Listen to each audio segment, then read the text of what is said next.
Hi friends, welcome back to our துலாக்ஸ். இன்றைக்கி நம்ம சேனலில் என்ன பார்க்க போகிறோம் அப்படின்னம்னா, இந்த விளாக் வந்து நான் ஃப்ரைடே எதுவும் எடுத்திருந்தேங்க.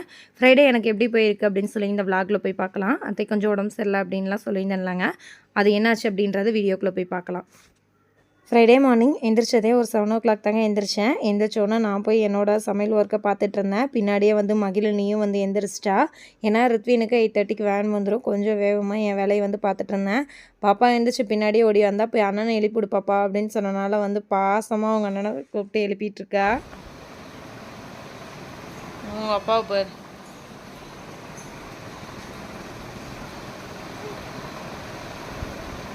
கையை பிடிச்சிருக்காத விடு, அன்னை வருவான்.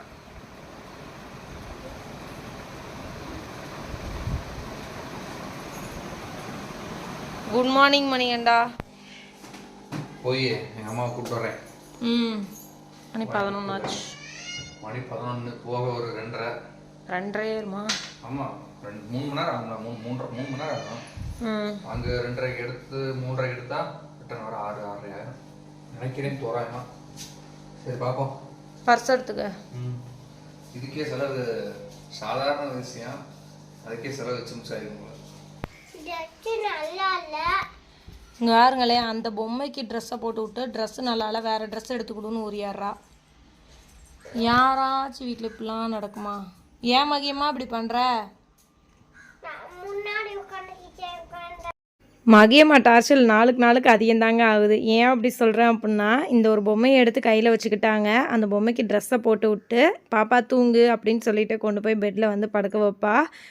என்ன பாப்பா பண்ணுற அப்படின்னா, என் பாப்பாவை நான் தூங்க வைக்கிறேம்மா அப்படின்னு சொல்லுவா. சரி உன் பாப்பா தூங்குது, இப்போ என் பாப்பா என்னடா பண்ணுது அப்படின்னு சொல்லி கேட்டால், உன் பாப்பா கை சப்பிட்டு இருக்குமா அப்படின்னு சொல்கிறாங்க.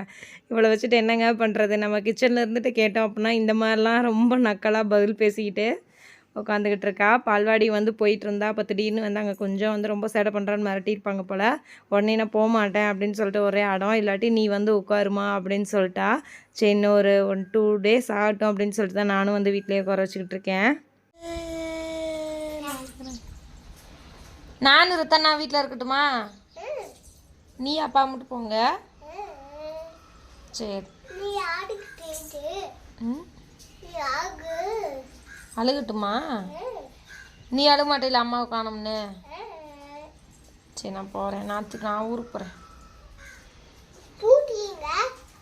நான் எங்கேயோ போவேன். ஸ்கூட்டி பின்னாடி தான் இருக்குது, ஸ்கூட்டி எடுத்துகிட்டு போவேன். நீ தானே நீ போன்னு சொன்ன.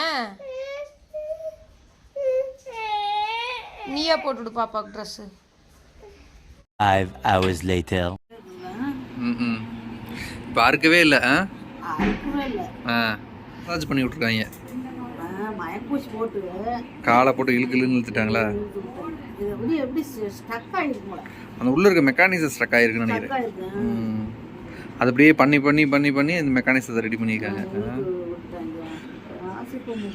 உள்ளே இருக்குல்லம்மா, அந்த உள்ள மூட்டில் வைக்கிறது, முட்டியில் வைக்கிறதுக்கு ஒவ்வொன்றும் ஒவ்வொரு கம்பெனி இருக்கும்.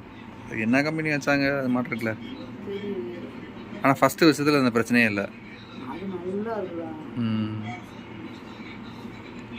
சரி இப்போ என்ன டிஸ்சார்ஜ் 1 மணி நேரத்தில் பண்ணிடுவாங்களா?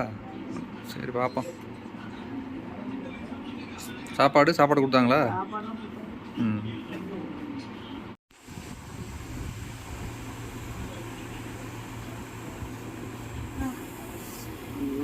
அந்த அளவுக்கு தான் போடணுன்னு இருக்காங்க டாக்டரு. ரொம்ப வலிக்குதா? பண்ணாதான் சரியாகாது. அத்தைக்கும் வந்து இன்றைக்கி டிஸ்சார்ஜ் அப்படின்னு சொன்னனால தான் மணி ஆக்சுவலாக வந்து காலையிலே போயிருந்தாங்க. ஒரு 3:30க்குலாம் டிஸ்சார்ஜ் பண்ணிடுவாங்க அப்படின்னு சொல்லி நினச்சோம். பட் வந்து ஒரு 5:30 வரைக்கும் இழுத்துட்டாங்க. இதுக்கு மேல்பட்டு தான் அவரும் டிஸ்சார்ஜ் பண்ணி வந்து அத்தையை வந்து கூட்டிகிட்டு வருவாங்க. நாங்கள் ஜஸ்ட்டு வந்து ஃபிசியோதெரப்பிலேயே அந்த தசைப்பிடிப்பை வந்து சரி பண்ணிடுவாங்க அப்படின்னு சொல்லி நினச்சோங்க. பட் வந்து அவங்க வந்து மயக்க ஊசி போட்டு ஆப்ரேஷன் தேட்டரை வச்சு தான் அதை வந்து சரி பண்ணியிருந்திருக்காங்க. கொஞ்சம் ரொம்பவுமே வந்து எப்படி சொல்கிறது, ரொம்ப கஷ்டமாக தான் இருந்திருக்கும் போல். ஏன்னா அதை நம்ம நார்மலாக இருந்தோம் அப்படின்னா அந்த பெயினை வந்து டாலர் பண்ணிவிட்டு விட மாட்டோம். அதனாலேயே நம்ம மயக்க ஊசி கொடுத்து அந்த காலை வந்து ஃப்ளெக்சிபிளாக வந்து மடக்கி விட்டுருந்துருக்காங்க. எங்கள் ஊரில் இருக்க கவர்மெண்ட் ஸ்கூலோட 100வது ஆண்டு விழா அப்படின்னு சொல்லிட்டு இன்றைக்கி வந்து செலிப்ரேஷன் வந்து பண்ண போகிறாங்க. இந்த ஸ்கூலில் வந்து எங்கள் தாத்தா, மாமா, அப்பா, மணி, பெரிய நாத்தனார் எங்கள் அண்ணா, தம்பி, பவித்ரா எல்லாருமே வந்து இந்த ஸ்கூலில் படித்தவங்க. எங்கள் சரௌண்டிங்கில் இருக்கவங்க மேக்ஸிமம் எல்லாருமே இந்த ஸ்கூலில் படித்தவங்க தான். இன்றைக்கி அந்த ஸ்கூலில் வந்து 100ஆண்டு ஆண்டு விழா அப்படின்னு சொல்லிட்டு வந்து செலிப்ரேட் பண்ணுறாங்க. ஸோ அதுக்காண்டி வந்து கண்டிப்பாக நிறைய பேர் வந்து வருவாங்க. எப்படி செலிப்ரேட் பண்ணியிருக்காங்க என்ன ஏதுன்றதை நான் உங்களுக்கு அங்கே போய் வந்து லைவாக வீடியோஸில் வந்து ஷேர் பண்ணுறேன். எங்கள் ஊரில் இருக்க ஸ்கூலு 100வது வருஷம் வந்து ஆனுவல் டே சக்ஸஸ்ஃபுல்லாக வந்து செலிப்ரேட் பண்ணுறது கேட்குறதுக்கும் சந்தோஷமாக இருக்குது, பார்க்க போகிறதுக்கும் வந்து ஒரு சந்தோஷமாக ஒரு ரொம்ப எக்ஸைட்மெண்ட்டாக இருக்கேன். சரி அங்கே போய் பார்ப்போம் ஃபங்க்ஷன் எப்படி அரேஞ்ச் பண்ணியிருக்காங்க என்ன ஏதுன்றதெல்லாம் நான் அப்படியே அடுத்தடுத்த டீட்டெயிலாக காட்டுறேன். ஆக்சுவலாக மணி இந்த இதுக்கு வந்து மிஸ் பண்ணிட்டாரு. அத்தையை பிக்கப் பண்ணுறதுக்காக வந்து அவர் அங்கே கோயம்புத்தூர் போக வேண்டிய வேலையாயிருச்சுங்க. அதனால் வந்து அங்கே வந்து மணி போயிருக்காரு. அதனால் இப்போ நாங்கள் எல்லாருமே வந்து கிளம்பிக்கிட்டோம். யார் அப்படின்னா அம்மா, நான், ரித்வின், தம்பி, அப்புறம் பக்கத்தில் இருக்காங்க எல்லாருமே போகிறோம். பவித்ரா அவங்கெல்லாம் வந்து அங்கே இருக்க பிள்ளைங்களுக்கு மேக்கப் பண்ணி விடுறதுக்காக முன்னாடியே போயிட்டா. நாங்கள் இப்போ கரெக்டாக டைம் வந்து 6 o'clock ஆயிடுச்சுங்க. இப்போ தான் கிளம்புறேன், அப்படியே போய் பார்ப்போம். ஃபங்க்ஷன் வந்து ஒரு 6 o'clock மேலே தாங்க வந்து ஆரம்பிச்சிருந்தாங்க. நாங்களும் வீட்டிலேருந்து கிளம்பியில் வந்து 6 ஆயிடுச்சு. நாங்கள் அப்படியே போயிட்டு இருந்தோம். ஒவ்வொருத்தராக அப்போ தான் அங்கேயும் வந்து வர ஆரம்பித்தாங்க. ஸ்டேஜில் மட்டும் முக்கியமானவங்க எல்லாம் உட்காந்துட்டு அதுக்கப்புறம் கீழே ஆடியன்ஸ் எல்லாமே உட்காரதுக்கு சேர்லாம் போட்டு அரேஞ்செல்லாம் பண்ணி வச்சுருந்தாங்க. நமது ஒன்றிய பெருந்தலைவராக இருந்து பணியாற்றிய அண்ணன் சத்தியமூர்த்தி அவர்கள் விழாவை முத்துவிளக்கு. ஸ்கூல் லைஃப் அப்படின்றது எல்லாத்தோட லைஃப்லேயுமே ஒரு முக்கியமான ஒரு தருணங்க. அந்த இதில் வந்து நம்ம ஒரு +2 வரைக்கும் படிச்சுட்டு நம்ம அடுத்த நெக்ஸ்ட் லெவல் ஆனால் காலேஜ் வந்து உள்ளே போயிடுவோம். என்ன தான் காலேஜு என்ன தான் ஜாப்பு எவ்வளோ தூரம் நம்ம வளர்ந்தே போனால் கூட ஆனால் ஸ்கூல் அப்படின்னு சொல்லி வந்தால் கண்டிப்பாக எல்லாருமே வந்து சின்ன பிள்ளைங்களாக மாறிடுவோம் அப்படின்றது 100% உண்மைங்க. நான் அதை ரொம்பவுமே ஃபீல் பண்ணுவேன்.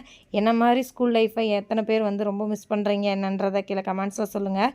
இந்த ஸ்கூலு ஆக்சுவலாக வந்து 100வது வருஷம் வந்து ஆண்டு விழா வந்து செலிப்ரேட் பண்ணுறாங்க. அப்போ எத்தனை ஜென்ரேஷனை தாண்டி இந்த ஸ்கூல் வந்து வளர்ந்து வந்திருக்கு. எங்கள் தாத்தா, மாமா, அப்பா, மணி இந்த ஸ்கூலில் படிச்சிருக்கா அப்படி. ஸோ வந்து நெக்ஸ்ட் லெவல் ஜென்ரேஷன் எல்லாருமே இந்த ஸ்கூலில் வந்து படித்து வந்தவங்க. எல்லாம் அவ்வளோ அழகாக வந்து டான்ஸ் பெர்ஃபார்மன்ஸ்லாம் பண்ணிகிட்டு இருந்தாங்க. நாங்களும் அதை கொஞ்சம் நேரம் இருந்து வேடிக்கை பார்த்துட்டு அதுக்கப்புறம் வந்து கிளம்பலாம் அப்படின்னு சொல்லிட்டு தான் வீட்டுக்கு கிளம்ப போகிறோம். ஏன்னா அத்தை மாமா எல்லாம் மணி வந்து கூட்டிகிட்டு வந்துட்டுருக்கா அப்படி. மணி வந்து ஆனுவல் டே செலிப்ரேஷனில் நீ போய் கலந்துக்கோ, ஏன்னா என்னால் தான் வர முடியாது அப்படின்னு சொன்னனால தான் ஆக்சுவலாக வந்து நான் ஆனுவல் டே செலிப்ரேஷனுக்கே வந்து அங்கே போயிருந்தேன்.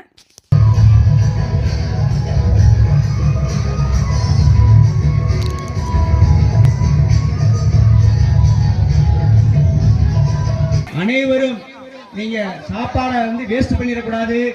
நீங்க கொடுத்த பணத்துல பூராமே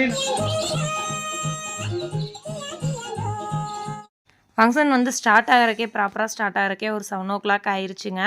ஏன்னா ஸ்டேஜில் இருக்கவங்க எல்லாருமே இந்த ஸ்கூல் எப்படி தொடங்குச்சு, எந்த ஸ்டேஜ்லேருந்து வந்தாங்க அப்படின்றதெல்லாம் வந்து ஒவ்வொருத்தரும் எக்ஸ்பிளைன் பண்ணி பேசிகிட்டு இருந்தாங்க. ஸோ வந்து அதெல்லாம் கேட்டுட்டு அதுக்கப்புறம் தான் டான்ஸ் பெர்ஃபார்மன்ஸும் இடையில இருந்துச்சு. அதுக்கப்புறம் நிறைய பேத்துக்கு வந்து இந்த கிஃப்ட்டு ஷேர் பண்ணுறது இந்த மாதிரிலாம் வந்து இருந்துச்சு. நாங்கள்லாம் அதை பார்த்துட்டு ஒரு 7:30க்கு மேலே வந்து கிளம்பிட்டாங்க. எனக்கு ஆசை ஃபுல் டைம் உட்காந்து பார்க்கணும் அப்படின்னு சொல்லிட்டு. பட் வந்து ஃபுல் டைம் உட்காந்து பார்க்க முடியல. அதனால் வந்து பாதிக்கு மேலே கிளம்பிட்டேன்.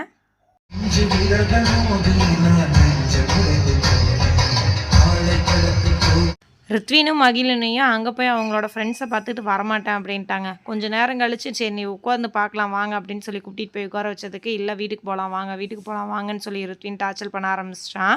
அட்லீஸ்ட் இந்த ஒரு டான்ஸை வச்சு ஃபுல்லாக பார்த்துட்டு வரேன்டா இருங்கடா அப்படின்னு சொல்லிட்டு நின்று இந்த டான்ஸ் முடிகிற வரைக்காச்சும் நின்று பார்த்துட்டு வந்தேன்.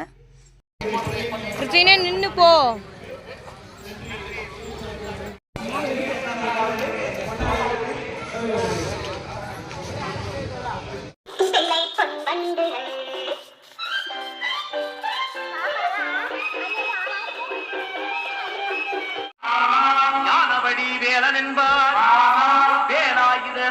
மணி ஆக்சுவலாக வந்து டிஃபன் வாங்கிட்டு இருக்கையில் வந்து நான் பக்கத்தில் வந்துட்டேன் அப்படின்றத சொல்லாமல் விட்டுட்டாருங்க. நானும் சரி இவங்கெல்லாம் வந்துடுறவங்கள நம்ம போய் பால் வாங்கிட்டு வந்துடலான்னு சொல்லிட்டு பால் வாங்க போனால் கரெக்டாக அத்தை மாமா எல்லோரும் வந்துட்டாங்க. சரி வந்ததுக்கப்புறம் அவங்களையும் போய் பார்த்துட்டு வந்துட்டு அவங்களுக்கு டிஃபன்லாம் போட்டு கொடுத்துட்டு அதுக்கப்புறம் பிள்ளைங்களுக்கு விட்டுறதுக்காக நானும் வந்து வீட்டுக்கு போயிட்டு இருந்தேன்.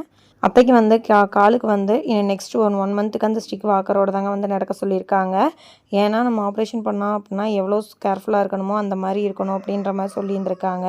ஏன்னா காலை ஃபுல்லாக வந்து ஆட்டி அந்த சதப்பிடிப்பு எல்லாத்தையுமே எடுத்து விட்டுருக்காங்க. அதனால் வந்து கொஞ்சம் கேர்ஃபுல்லாக இருக்கணும்னு சொல்லியிருக்காங்க. தொடர்ந்து எக்ஸசைஸ்லாம் பண்ண சொல்லியிருந்திருக்காங்க. ஓகே ஃப்ரெண்ட்ஸ், இந்த வீடியோ வந்து நான் இதோட எண்ட் பண்ணிக்கிறேன். நாளைக்கு வீடியோவில் பார்க்கலாம். தேங்க்யூ ஃபார் வாட்சிங் திஸ் வீடியோ. பாய்.